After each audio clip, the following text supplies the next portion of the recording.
world of cycling, you have certain brands that seem a little more boutique than others. I don't know why that is. Is it their prowess of social media? Is it the smaller company feel? Or is it their actual product? Whatever it may be, over the last years, I've found that these boutique brands aren't all pretty pictures on Instagram. These products perform. In March of last year, I was sent out a new, to me, cycling shoe from Quoc. Now, I didn't get these shoes used, by the way. I just say new to me as the GT2's had been out for quite some time. I've been loving them and have found very few, if any, negative features in them. So today, I'm going to share my thoughts in a long-term review. Now, full disclosure, while I got this product sent to me for the purpose of review, this video is not sponsored, and all the opinions in this video are my own and won't be previewed by the company before this video is published and viewed by you. Another thing I want to know is that this video is made and produced by me. When it comes to talking about saddles, helmets, or shoes for cycling, I think everyone has a different personal preference and fit.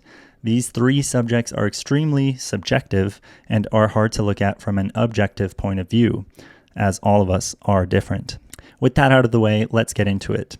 In today's review, I will be going over build quality, sizing, aesthetic and look, performance on and off the bike, and lastly, price and who this shoe is for. Build quality. When it comes to the GT2's, you can tell straight out of the box that they are built well. Opening a new pair of shoes, I like to feel good build quality straight out of the box. This, however, always gives me pause, as it might result in stiffness, not the kind you want on the bike, which may lead to things like blisters. Thankfully, this did not happen, as I'll talk more about in the performance section of this video. It has a nice rubber guard that comes up from the sole of the shoe to cover a section of the toe box and the rest of the shoe. Besides adding to the aesthetic, this helps the shoe tremendously when it comes to lifespan and keeps up with scuffs and scratches.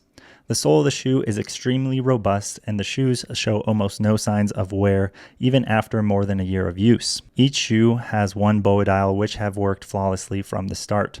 The BOA system on the shoe is superb, and I've personally found a good fit with the shoe despite having only one BOA dial per shoe. I've heard that some people found the toe box to be a little roomy, and without the second BOA dial down below, they felt the shoe was too loose at the midfoot and toe box. Quoc does make a shoe, the Grand Tourer XC, that does have a second BOA dial down below, making the fit even more custom. Sizing. Quoc has a sizing video on the website that works incredibly well.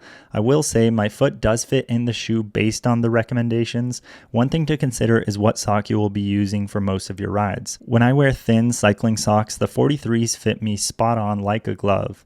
I wear size 10 in just about every street shoe I own. If the temps are a little cooler, I like to wear merino socks, which are a bit thicker. These make my feet feel a little crammed in the size 43 shoe.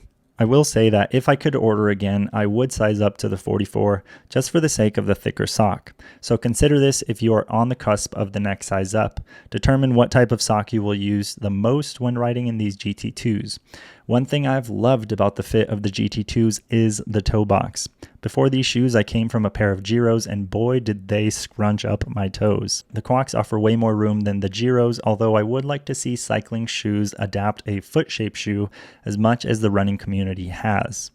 Over the last years, I've been wearing Ultras, Vivo Barefoots, and recently Topo Athletic shoes, which are all brands that make a foot-shaped and not a shoe-shaped shoe. While I won't say this toe box is as roomy as the brands mentioned above, it is way better than my old Giros. For sizing, I would recommend trying your best to find a local retailer and maybe try these on. Maybe even take a couple different socks that you usually ride with just so you can be sure. Aesthetic and look. As far as the aesthetic and look goes, I think these are the best cycling shoes on the market. And not just the GT2's, by the way, but all of the models on Quoc's website look stunning. Of course, this is a purely subjective topic, but personally, nothing looks better. They have tons of brighter options when it comes to color schemes in case you want a flashier shoe. These right out of the box look nice, and thanks to the lower black guard around the shoe, have remained in great shape. Now let's talk about performance on and off the bike. When it comes to performance, these have it baked into them right when you open the box.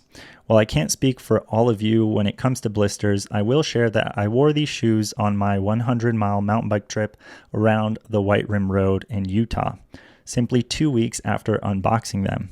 Now, I thought I would for sure get hot spots or blisters on this ride, but my feet were relieved when that did not occur. That day, we spent around 12 hours on and off the bikes, so I was pretty satisfied with them right from the start. If you're looking for this shoe to perform in a race setting or be the stiffest shoe you'll wear to deliver the most power on the pedals, I would say look elsewhere. The Grand Tour XCs are a great option for this, as they are a stiffer shoe and more geared towards performance on the bike. The GT2's are a middle ground, designed not only to perform on the bike, but be able to perform off the bike as well. Whether you have a quick hike-a-bike section on a long ride or want to use these as a commuter shoe walking off the bike, feels more than comfortable. As I noted above, the BOA dial provides plenty of adjustment for me, but if you are looking for a tighter fit around the midfoot, you might want to look at the Grand Tour XCs.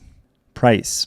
So now let's talk about price. These shoes come in at $265, and for a cycling shoe of similar caliber, you are spending a little more on these than other comparative brands.